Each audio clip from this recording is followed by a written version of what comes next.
last time we spoke to you on Hey You Guys, you came to talk to us about the movie, Hmm. The Yes. Return, and now you're back with this series. And how does it feel to sort of go from doing something like a big movie to going back to your first the first format we know you from?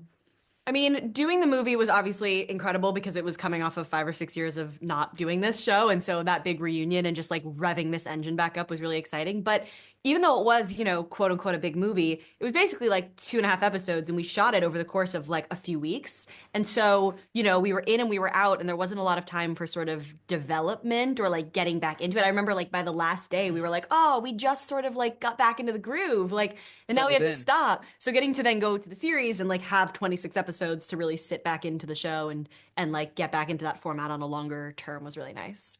Yeah, movies are very in and out, and when you do a series, you really get to grow with your character and live life alongside the show. And when we did the movie, I think we had high hopes, that maybe this could turn into something more permanent, and then it did, and we're so happy. You guys have been with this for a very long time, from day one, and you've grown up with the show. What does it feel like to sort of revisit these characters again and sort of coming out of doing the movie, as you said, and then going back into doing the series? How has it felt for you to sort of to find each other and all the people who you grew up with really on this show? Yeah, it's definitely different. I mean, I feel like for me personally, playing Phoebe when I was young was kind of just playing like a heightened version of myself. Sort of all of my comedy tools were just coming out of my own sense of humor. And then, now as an adult, obviously I've grown and turned into a very different person. And so now playing Phoebe feels a lot more like playing a character, even though she's like born of this younger version of me. So in a way, it feels like coming home. But in a way, it also feels like sort of molding her in a different way than I did when I was young and I was just trying to like come up with any funny way to say things. Now there's a lot more sort of thought process behind like creating a character. But we like you said, we've known these characters and played them for so long that you do kind of just you find it and then you slip back in. The first few episodes I had a lot of like, how do I want to say this? Like which way makes the most sense, which way is funniest? And then by episode 6, 7, 8, it starts coming so quickly because you just sit into that character and how they talk. Yeah, you start hitting a stride for sure once you get to a certain point in the season. And it was cool because, you know, a lot of times first seasons are very dicey. You're sort of figuring it out and, it takes a whole year to kind of settle in, but we've had so much time and foundation with, the recent movie and 103 episodes of the original show that are still there in our back of our heads. So, I hit the ground instead running. of hitting a season two, a stride, we really hit that stride, like I'd say after like 10 episodes or so of the first season, and then we had another 16 episodes to go. And so I'm really excited for a bunch of these episodes to come out because I think fans will see that, about halfway through, things really start to pick up and our energy levels are really hitting, our chemistry is really hitting, and it's great. Yeah. Kira, I just want to pick up about what you said just now about sort of trying to decide how will I say that or how would she say that? Was there much ad-libbing even or in the first sort of when you were doing the series the first time? Is there much ad-libbing during filming Not a or? ton. Well, the ad-libbing really comes from sort of the way we choose to say the words, and that's where you find, the funny surprises. We tend to stick mostly to the words themselves. At the end of a scene, usually one of us will like add a little punchline or shift a joke or add something at the end. But there's such a rhythm to comedy. There's such a rhythm to multicam and the punchlines. It's about the syllables, it's about the consonants, even sometimes just being funny. So we do try to sort of stick to the script because the writers work so hard on making it perfect.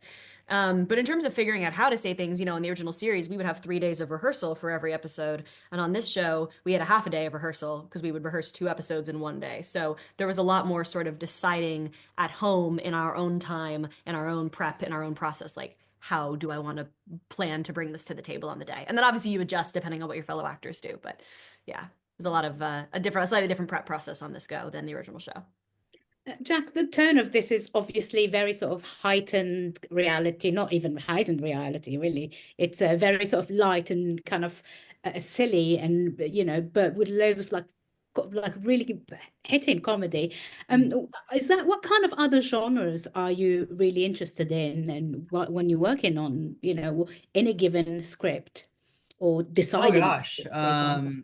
Yeah, I just love acting. And I love that it's a sort of art form that like most art forms, I mean there's no like cap to it. I love that, I still go to acting class all the time and I want to do awesome like dramatic work, and that's kind of my dream is to be a movie star. And it's awesome having this foundation of experience. It gave me such a work ethic, and it gave me so much experience working with, really such talented people. And, you take little nuggets of wisdom from a lot of people when you grow up on a show. And, lessons that I'll carry on with me for the rest of my career. Yeah, you have a whole generation of kids who grew up with your show and who have been fans of you for a very long time. Two Um, now. yeah, and what kind of shows did you yourselves grow up watching, and you feel like built who you are as a person?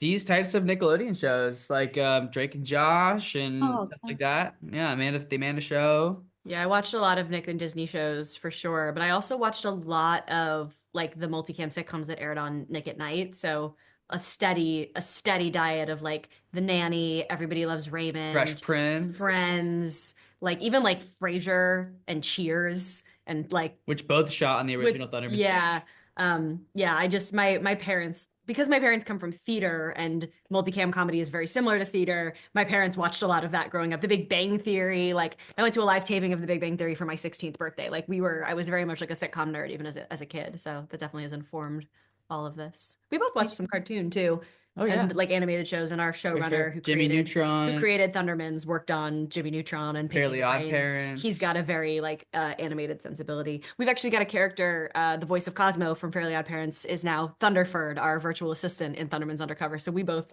fangirled a little bit when we met him. what about now? What kind of stuff are you guys into now? What do you tend to watch most of? Hmm. I watch movies mainly. I think that's like you asked what I'm interested in. I love this kind of work that we do, and there's a special place for multicam what we do. But I also want, like I said, I want to be a dramatic actor as well. And so I watch a lot of good movies that move me, and with directors that I love, and that's what I try to do most of these days is movies. Yeah. For me, it's all just about smart writing. If the writing is smart and the production is interesting and well designed and well executed, I'll watch it. There's a lot of like single cam sitcoms that I really love. I'm watching Silicon Valley right now, and I just love really clever character development, really smart dialogue. Really like heightened reality, but grounded stakes. If it's good, then it's good. It kind of doesn't matter the genre. How do you, does, like being part of a continuing series like as it is, because it just goes on and on and on. And how It does just goes one, on and on and well, on. which in a good way, I don't, in a You're good right. way, not to be disparaging in any way. No, no, you're right. It goes on and Um, on. how Uh, does one, like, you know, have a career whilst sort of trying to like to be in movies whilst doing this kind of stuff? Do you get given enough time off to go to yeah, it's a good question. read for other things? Yeah, I mean, we've both done like movies and other projects during the hiatuses, right? So, you film a series, what you call a series, what we call a season for however many months. And Yeah. then in between those months, you are able to do auditions. You filmed a lot of auditions while we were in Vancouver, just like you would do them on the weekend or when we got home from work.